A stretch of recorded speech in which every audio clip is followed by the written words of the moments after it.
Suara kayu retak dan dinding bergeser telah lama menjadi pertanda bagi Wati, seorang ibu rumah tangga di Desa Batuah, Kutai Kartanegara, Kalimantan Timur.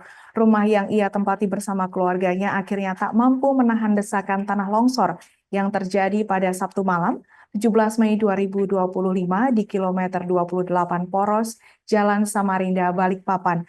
Untuk informasi lebih lengkapnya, saat ini kami telah terhubung bersama wartawan kami dari Tribun Kaltim, Patrick Valeri. Silakan laporan Anda, rekan Patrick. Baik, rekan Alinda, terima kasih menyampaikan bahwasanya telah terjadi bencana alam tanah longsor tepatnya di Desa Batuah, kilometer 28 Jalan Poros Samarinda, Balikpapan.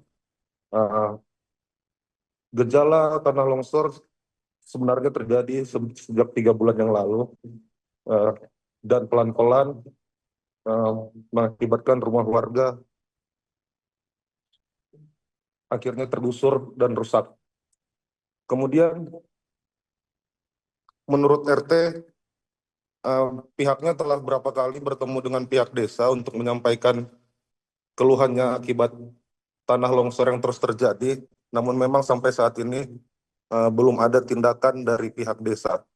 Kemudian ia menyampaikan karena lokasi yang menjadi tempat bencana tidak bisa digunakan, pihak Perkim, Dinas Perkim Kabupaten Kutai Kartanegara akan melakukan relokasi secepatnya agar dampak yang dihadirkan tidak terlalu parah. Demikian rekan Alinda dari kami.